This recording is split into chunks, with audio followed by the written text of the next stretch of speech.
course, as I was pointing out last night in the debate, we're the only party with a fully costed platform.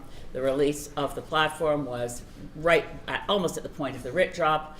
Our budget has been reviewed by former parliamentary budget officer Kevin Page. It's detailed, it's transparent, and where there are uncertainties, we identify them. So I'm very proud of the work we've done. And there's a substantial section on international affairs.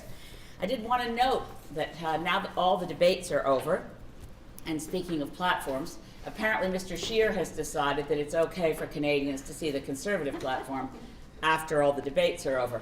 I was astonished last night that he wanted to press Mr. Trudeau on details around platform and budget, since his wasn't anywhere to be seen, but you know, this is a strange election. The other point I wanted to make was that we haven't had a significant focus on international affairs. That's why we're talking about international affairs today and the link with climate change. But I specifically wanted to say what a shame it was that Mr. Trudeau declined the invitation for a specific debate on international affairs. This does concern Canadians. I did a 35-town and city cross-country tour in 2019 called the Community Matters Tour. And if journalists and others think Canadians aren't interested in international affairs, I can tell you we had a lot of questions about Canada's relationship with Saudi Arabia. We had a lot of questions about what's happening in our relationship with the People's Republic of China, and of course a lot of questions about Mr. Trump. So we clearly have a population in Canada that thinks of ourselves as internationalists. We truly are engaged in the world. The world comes to us, we're multicultural, we have a lot of concerns about international affairs. But I think it was particularly troubling that in the last couple of days there's been almost no commentary in the course of our election about how dangerous a single tweet from Donald Trump can be. People are dying right now in northern Syria because yet another US president has decided to abandon the Kurds.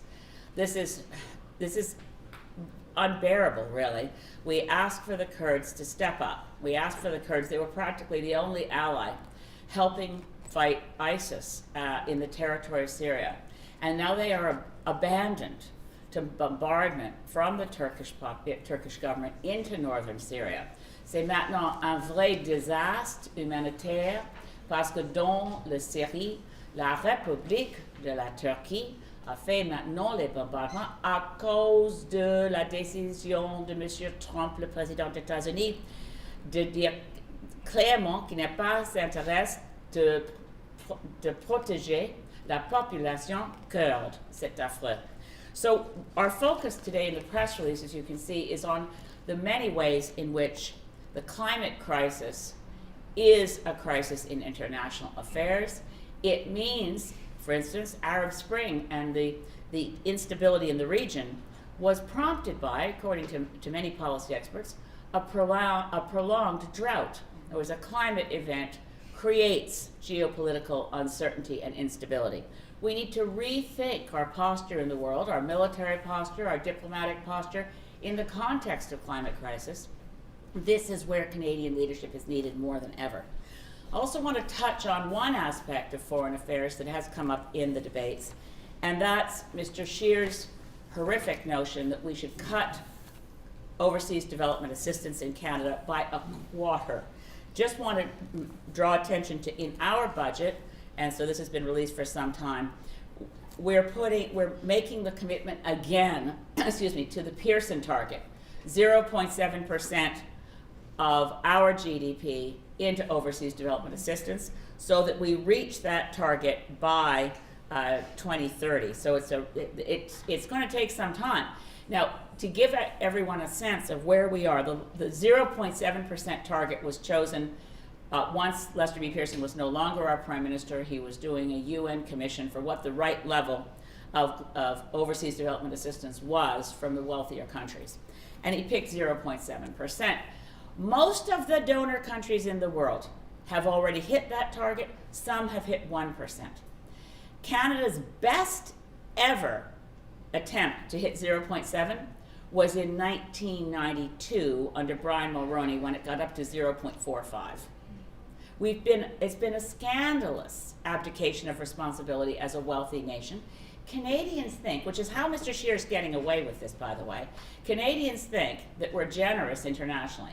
They think that our overseas development assistance is outsized because the people of Canada have a big heart and are generous. They think that means our budget is generous towards the poorest of the poor. It's not. And a decision to cut by 1/4 global assistance is actually so wrong-headed. It's not just about generosity, although it should be. It's also about self-interest. The world is more secure. People are safer. Canadians are safer when people have a roof over their head and enough to eat and clean drinking water, and if women and girls get an education.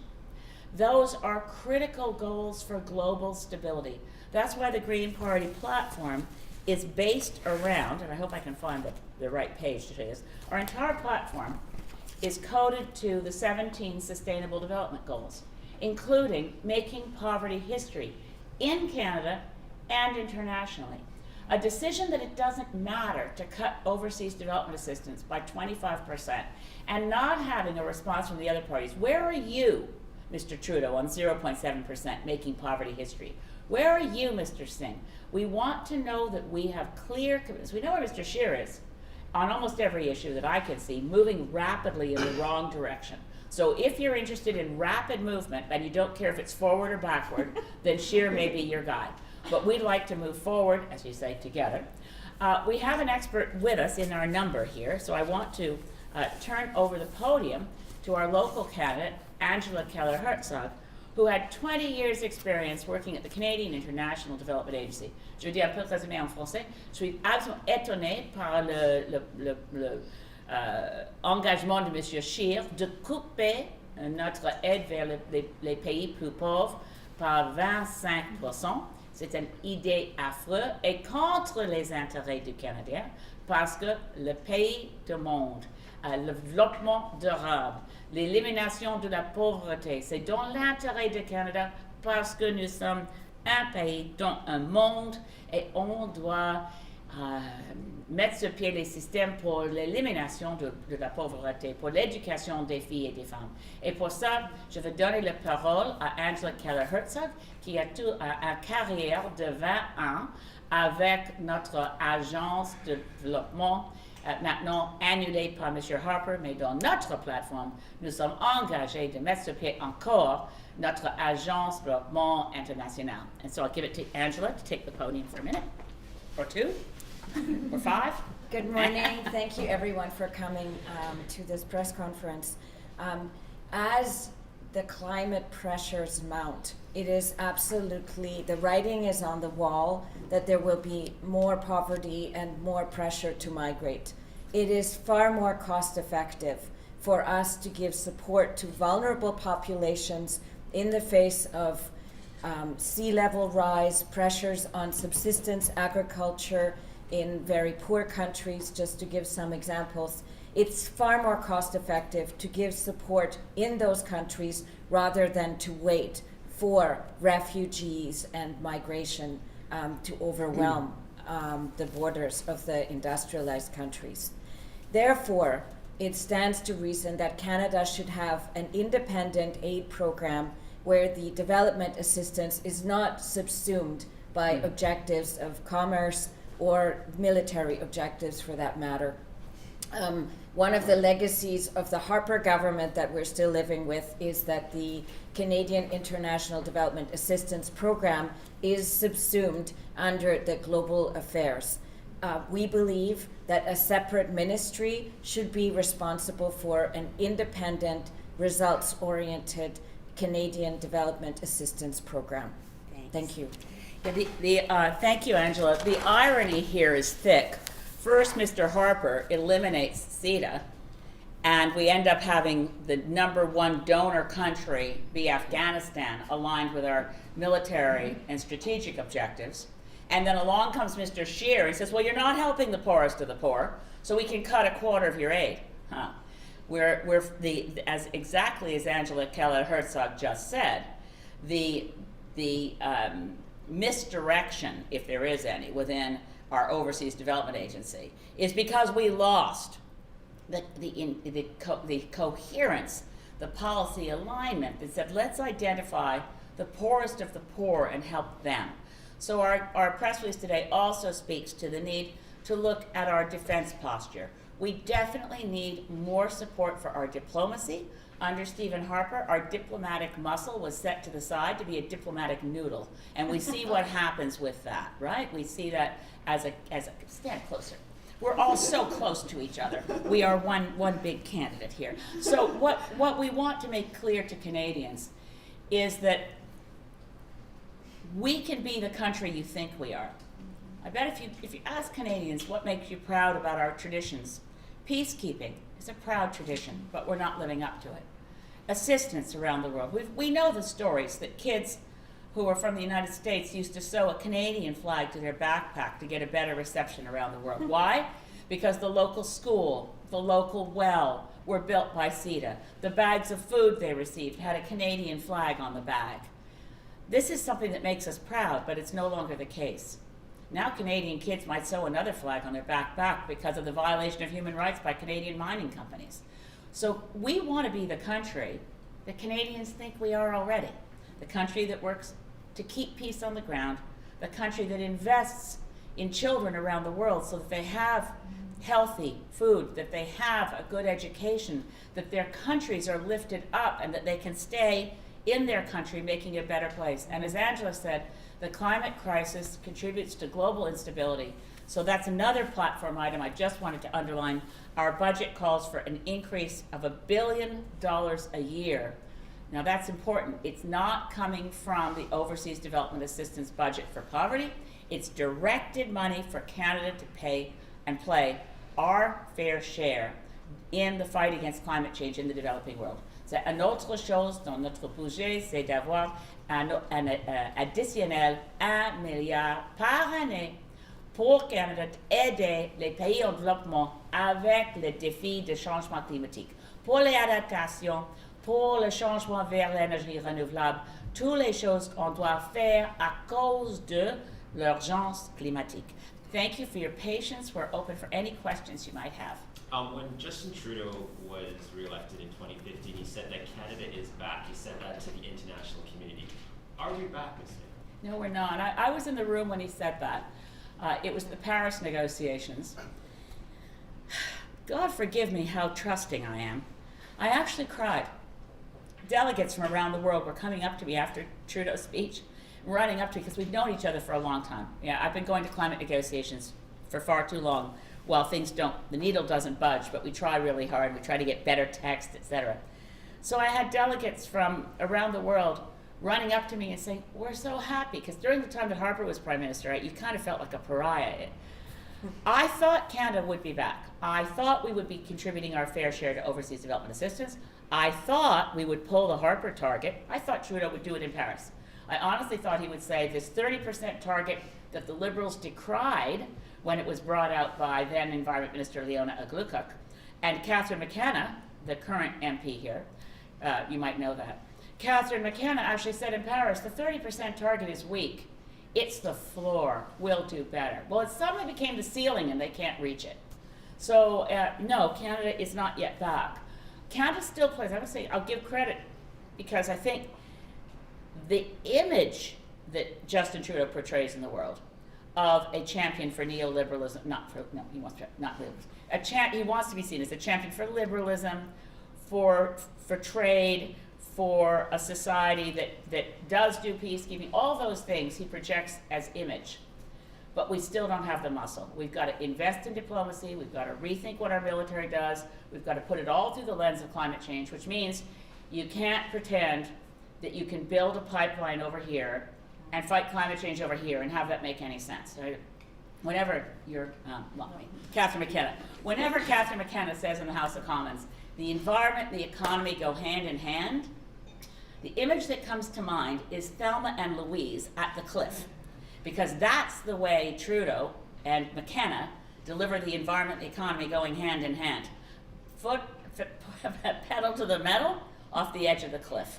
You can make the economy benefit from climate action, but your economic actions have to align with your climate goals. You can't say they go hand in hand when they are contradictory.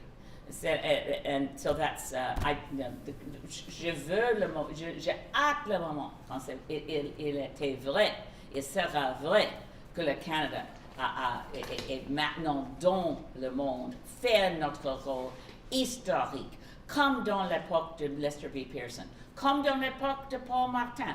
Il fait très longtemps que nous n'avons pas fait notre rôle dans le monde, et le monde a besoin du Canada, particulièrement dans les négociations climatiques. Et maintenant, nous manquons un seul leader dans les négociations. À cause de la faiblesse de Mme Merkel maintenant, elle a fait un rôle incroyable depuis les négociations. Monsieur Stéphane Dion, en 2005, a fait un rôle historique dans les négociations. Mais maintenant, malheureusement, nous manquons un leader. Et c'est monsieur Antonio Guterres comme général secrétaire des Nations Unies, mais il n'est pas un chef d'un pays, il n'est pas un premier ministre ni président. Nous avons besoin du Canada avec un premier ministre courageux pour faire les choses qu'on doit faire. Yes, sir. Given what Turkey's doing in Syria, Yeah. do you think the other NATO countries should review Turkey's membership in NATO? Absolutely, and I think we should review our membership in NATO. So we need to realign our whole question of where are our strategic alliances and are they working? But I think we also have to ask some very tough questions of Mr. Trump, members of his own party. I mean, I didn't think I'd see Lindsey Graham criticizing Trump. People who understand strategic alliances and strategic affairs, especially with the question of whether Mr. Trump's business relationships with Erdogan are in any way influencing, or his relationship with Mr. Putin. What is influencing the United States to abandon the Kurds? ISIS could still restart. They are holding ISIS prisoners in jails throughout northern Syria. What's going on here? I think we really need to ask for, even though it's an election campaign, what would the other leaders say about this? This is a crisis, and it's disturbing at many levels. It's the integrity of global systems of relationships that you can count on, like NATO. Turkey's relationship with NATO, now bombing northern Syria, now imperiling.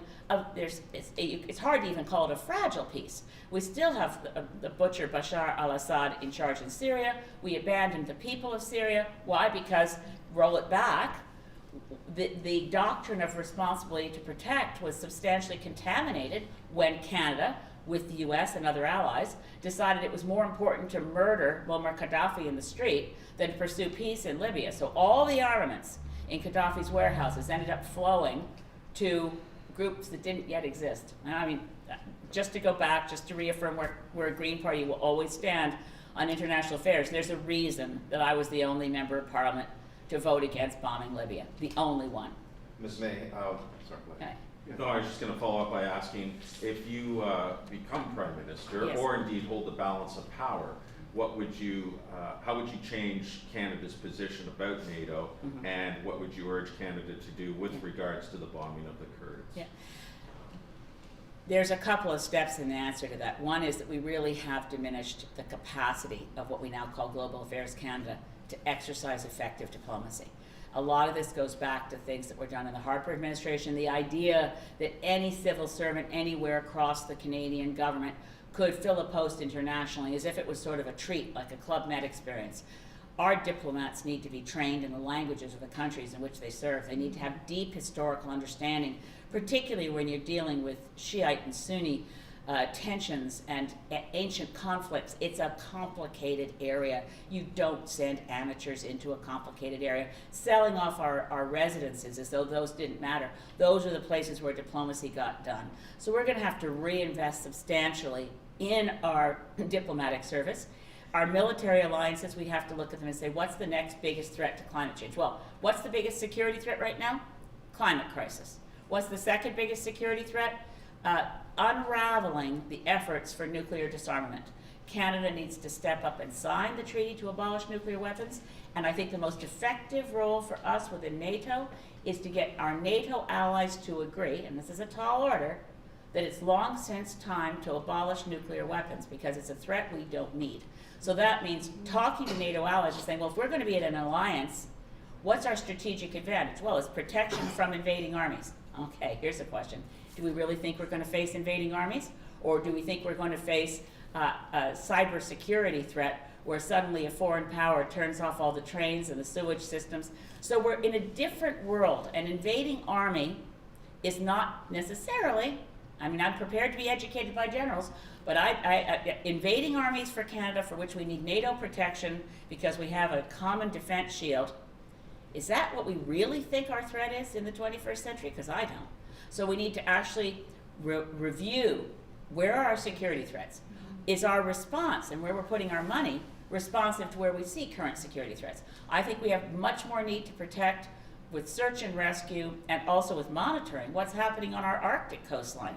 Because it's, again, a climate change effect is that we're losing Arctic ice. We're seeing a real possibility of strategic loss of regions of the Arctic simply from neglect.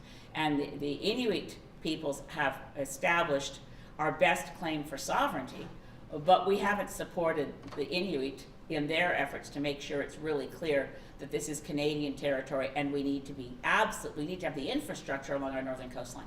Ms. May, you're aware of NATO doctrine. Yeah. And you have a sophisticated understanding of this. You're saying NATO should abandon its nuclear deterrent. It was put in place to counter Russia during the Soviet Union during the Cold War. Yeah. Now Russia is more assertive than ever. So how do you square NATO giving up its nuclear deterrent when there's no sign that Russia will? It's the same thing we've always been through. I mean, I grew up as a Cold War baby, and the notion of mutually assured destruction bothered me then, it bothers me now. Obviously, one doesn't do unilateral nuclear disarmament, but we should sign the treaty to work towards the abolition of nuclear weapons, and we should ensure that a goal of NATO is nuclear disarmament. Right now, it's not a goal of NATO. If NATO enters into negotiations as a group, again with Putin, for we are going to roll back the nuclear armaments we have. I think it's very interesting. I don't know what happened with President Macron's recent offer to Iran, but the Iranian deal negotiated when President Obama was in office was actually working to reduce the threat of nuclear armaments in Iran. It got dumped again by the recklessness of the foreign policy under Donald Trump. We need to see, where does NATO fit? Are we playing a constructive role in achieving world peace, in reducing the nuclear threat, or are we acting as if we're still in the Cold War and we're ready to go backwards, sort of to Dr. Strangelove times of nuclear deterrent, which involves the constant threat of the famous nuclear clock of the Bulletin of Atomic Scientists? We really don't want to hit midnight. Can you clarify what you said earlier about Canada in NATO? I mean, do you think we should be in or out? I think we should. Turkey be in or out? Can you just make that crystal clear? Crystal clear. I think NATO should review Turkey's membership in NATO, and I think Canada should review Canada's membership in NATO to see if it meets our strategic needs in the 21st century. How does it not meet our needs, given that we're a small country and we've traditionally, since the end of the Second World War, aligned ourselves in alliances such as NATO and a whole other bunch of architecture that we all know about? The question in the 21st century is, where are the security threats? Our number one security threat is the climate crisis. Another security threat is the growing movement towards reversing, I'll put it that way, we're reversing the progress that was made under Gorbachev and Reagan, with Putin and Trump saying, well, we don't care about these agreements to move towards nuclear disarmament. I think our relationships need to be examined in light of 21st century security threats, not 19th century security threats. Donald Trump has questioned the relevance of NATO, so I guess you're aligning yourself with him on that point? No, I would. I think Mr. Trump is pursuing a protectionist, isolationist, xenophobic agenda. Greens would never align with that. Greens are the only truly global party, right? There are Green parties in 80 countries around the world. I have colleagues with whom I can consult at any time all around the world. I'm the co-chair of the Global Greens Parliamentarians Association. Believe it or not, there are 400 elected Greens at the federal level around the world, and we consult. And we go to international meetings and we consult. But one of our core tenets as Greens is that we work to a more secure world through promoting nonviolence, through promoting peace, so that when there's a trouble spot in the world and the shooting stops, that's when you have to put in more effort to secure that peace through international development assistance, through support for their civil society. So where we differ entirely, I can't imagine a single issue on which we would agree with Mr. Trump, is that we need to work together globally towards a secure peace. And that again goes back to why we need international development assistance, why we need to abolish nuclear weapons. These are things that work together. And Mr. Trump's agenda is mercantile, bizarre, and entirely reckless. Would you support Canadian troops being sent in to help the Kurds in that conflict? The principles of peacekeeping are for the country to which we're sending troops to ask for our assistance. I don't think Bashar al-Assad is going to ask for our assistance. I don't think Turkey's going to ask for our assistance. We've created a bloodbath, and we were part of that because we went along with the ideas of helping protect Bashar al-Assad and keep him in power. We never stepped up to protect the people of Syria when he first started killing his own people. We didn't step up because, as I mentioned, we couldn't get it through the United Nations Security Council anymore because we had a UN Security Council resolution to allow us to go into Libya, and we collectively, and Canada included, undermined one of the most important emerging doctrines to be able to go in and protect the Kurds now. We need to be able to say to the UN Security Council, we have to do this because of the responsibility to protect.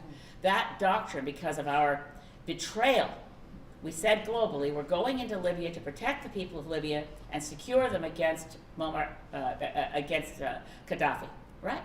And then we said, well, when there was a peace deal on the table, just to refresh people's memory, because it was 2011, there was a peace deal available on the table, and Gaddafi said he would negotiate, and this group of so-called rebel forces were suddenly acknowledged by Canada and the world as the legitimate government of Libya. It included former fighters from Al-Qaeda. I remember saying to John Baird, who was then our minister, in the House, how can you acknowledge this ragtag group that includes some terrorists from Al-Qaeda as the legitimate government of Libya? And he said, well, we may not know what will follow in Libya as the government, but we can be sure of one thing. It can't be as bad as Gaddafi. Oh yeah? We helped start ISIS because those warehouses full of weapons went absolutely directly to insurgents in Mali. It went to Boko Haram. It went to the people who started ISIS. Millions and millions of dollars worth of weapons of all kinds was unleashed to the terrorist world. We could have done something to stop that from happening, but John Baird said, we may not know what will follow Gaddafi, but we know one thing, it can't be as bad as Gaddafi. Well, now we have a failed state in Libya. We've destroyed the opportunity to use the doctrine to protect, to go in and help people in other countries, and we helped start ISIS. I hate rolling back the tape. It was only 8 years ago, but we have very short memories. We need to rebuild our diplomatic service. We need to rethink our military alliances, and we need to find some ways to help the Kurdish forces. And I honestly, standing here before you, don't know what we can do that's meaningful without making things worse. But it's an absolute crisis, and perhaps just telling the Turkish government that their membership in NATO is under review because of bombing northern Syria, we might get them to stand back for a moment. Any trade pressure, any diplomatic pressure, any conversations to convince the government of Turkey to stop this right now and find peace. But of course we've always known, sorry to rattle on and on, but we've always known that Turkey's biggest fear would be the establishment of a Kurdish state, because it crosses the borders between Syria and Turkey. And so they're willing to accept, we seem to always be willing to accept the help of the Kurdish people fighting to protect us when we need them. And then we abandon them. Bush did it in the early 90s. It's been done but even well before that. We know the Kurdish population is willing to step up and help the world, and when the world needs them, we walk away. You know, the Green Party is dedicated to pacifism. Mm-hmm. Does that mean that the role of Canada's military would change under Green government? We're dedicated, it's one of our core Green values, you're right, is we have 6 core Green values: social justice and grassroots democracy and ecological wisdom and so on. One of them is a commitment to nonviolence and peace. It doesn't mean you don't have a military. It doesn't mean that your military can't get involved in a shooting war. But you should be always dedicated to finding ways to build a durable peace, invest in a durable peace, convince other allies to invest in a durable peace. It means, and I think, just reference just a personal anecdote, as Mr. Blanchet got to do last night. But one of my friends on Vancouver Island is a hero. His name is Colonel Trevor Green. You may remember because he was the soldier, you'll remember the story, in Afghanistan who took off his helmet to sit in a circle with the village elders to show respect, and then someone who was not associated with that circle of elders attacked him from the back with an axe to the back of his head. And he has miraculously survived. But when he lives in Nanaimo, and he's a very active Green Party member. Anyway, Trevor always says that when he joined Canada's forces, he wanted to be a peacekeeper. He wanted to wear the blue beret. He believes, as do many other very brave Canadians who have served in our armed forces, that they can play a role in the world as peacekeepers.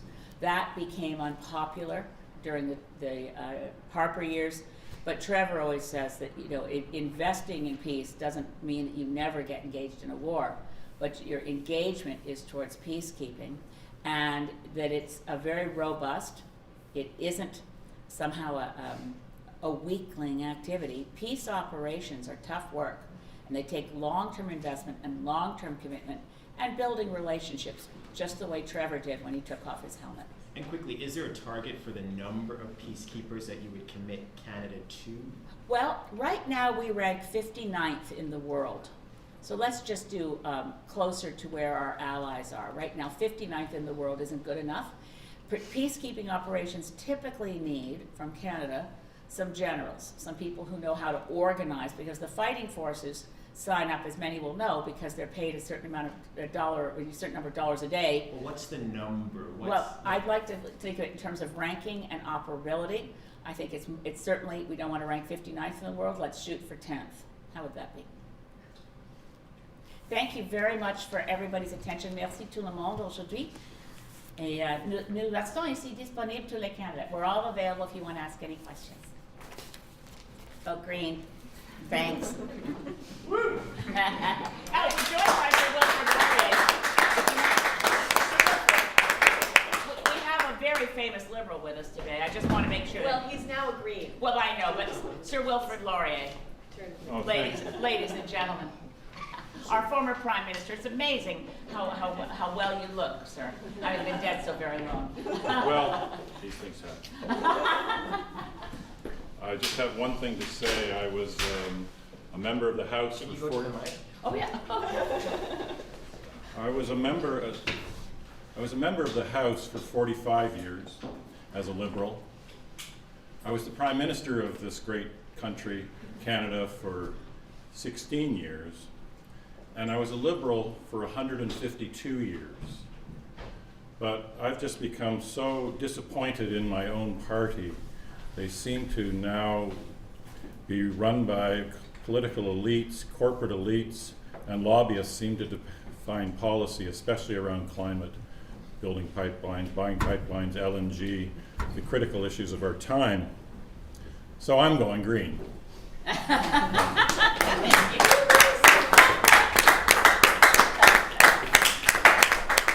In 2019.